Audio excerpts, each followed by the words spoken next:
Noah, it's great to see you here in South Florida. Boca Raton Championship Wrestling, they're making their debut, and Matt and Neil, one of the first people they wanted to contact to be a part of this big event was you.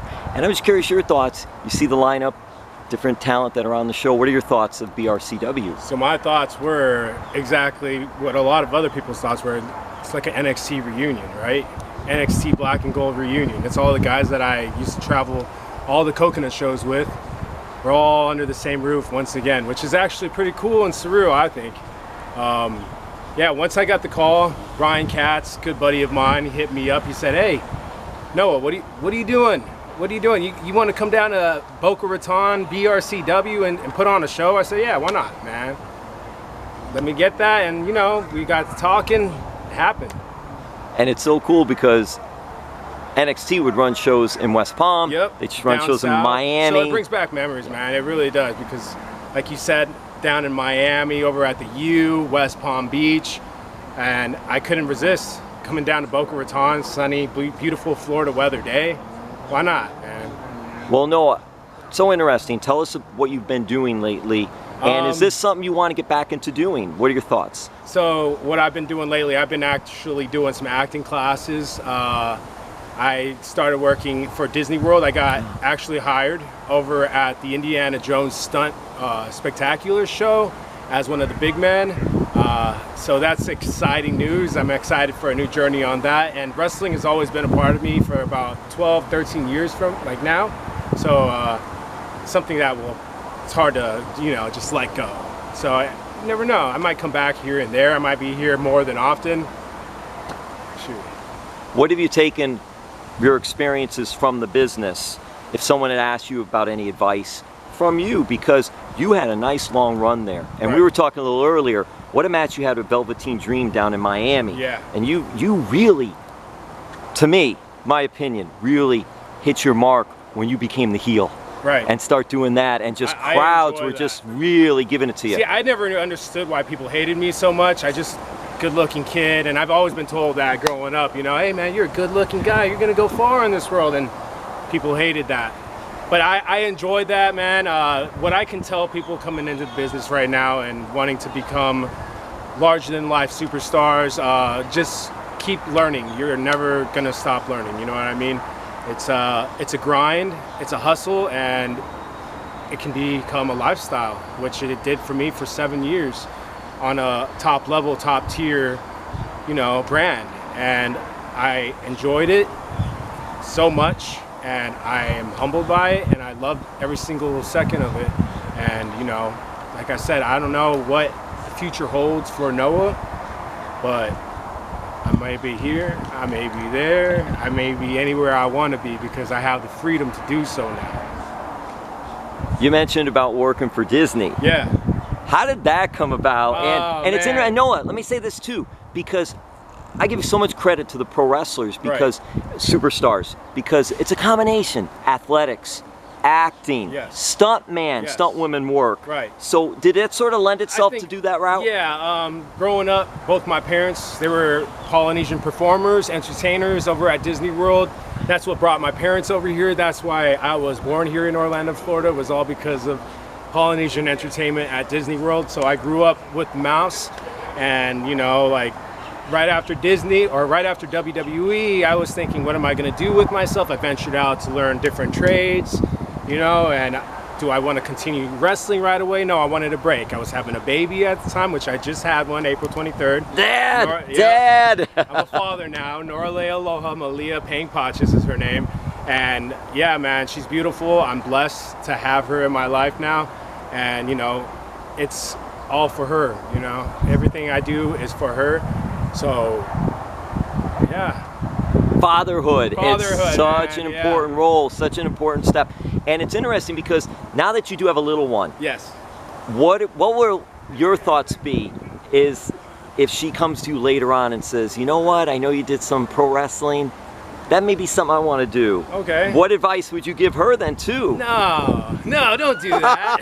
What are you doing? You want to be something bigger, you want better? No. Whatever she wants to do, you know, I'll fully support whatever she wants to do.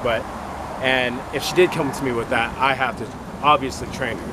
You know, she's got to be trained by one of the best ever. Yes, you know? yes. Yeah. Hey, your history, let's even go back, because tell us who you were trained by with WXW. You know, off of the Wild Samoan. Yeah, WWE Hall of Famer, WWE legend around the whole business, off of the Wild Samoan trained me. I met him when I was 17 years old, coming right out of high school. He took a chance with me and he gave me a scholarship, and he opened doors up for me that I never thought were possible at the time. And you know, I give so much back to Pops. We like to call him Pops. Hey man, you can call me Pops too now, because I guess I'm a Pops, right? Yes, yes, that's exactly right. Yeah. So, and it's so cool because WXW, and they still have shows up there. Yes. They're still training Minneola, wrestlers. Florida. Minneola, Florida, and it's so interesting. What was it like going from that, then going to the Performance Center and NXT? Oh, it was a whole different shock, you know what I mean? Because this is the top of the line, top talent that are coming from all around the world, like the best of the best showing up in under one roof, one warehouse, you know what I mean? It's $1 billion facility that has 7 wrestling rings, all the top of the line stuff, you know, they can film things out of it. But like, it was a shock because WXW is out of a small little, you know, gymnasium out in Minneola, Florida recreational center, and then now you're going into actually going on the road and doing shows in front of more people and constantly working, not just once a month, you're 3 times a week or 7 days a week basically. You're working, they're always there, you know what I mean?